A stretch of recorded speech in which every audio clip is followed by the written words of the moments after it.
اور اس کا بنیاد، اس کا مقصد کیا تھا؟ لا الہ الا اللہ محمد رسول اللہ. اس مبارک کلمہ کے اوپر یہ ملک معرض وجود میں آیا ہے.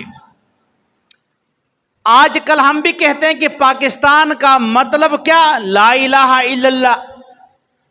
اس کی وجہ پس منظر یہ ہے کہ پاکستان معرض وجود میں آیا تھا برصغیر ہند سے دو نظریے کی بنیاد پر. ان کی نظریہ الگ، ہماری نظریہ الگ. لیکن افسوس کی بات یہ ہے،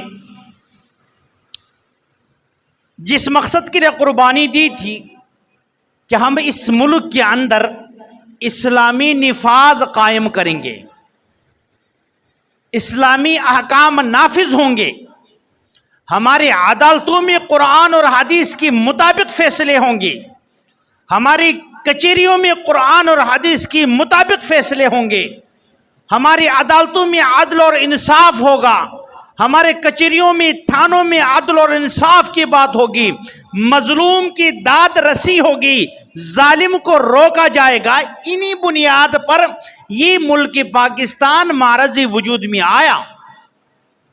اور اسی خوشی پر، اسی کی شکر ادا کرنے پر ہم ہر سال 14 اگست مناتے ہیں. 14 اگست کیوں مناتے ہیں؟ کہ اللہ نے ہمیں یہ نعمت عطا فرمائی.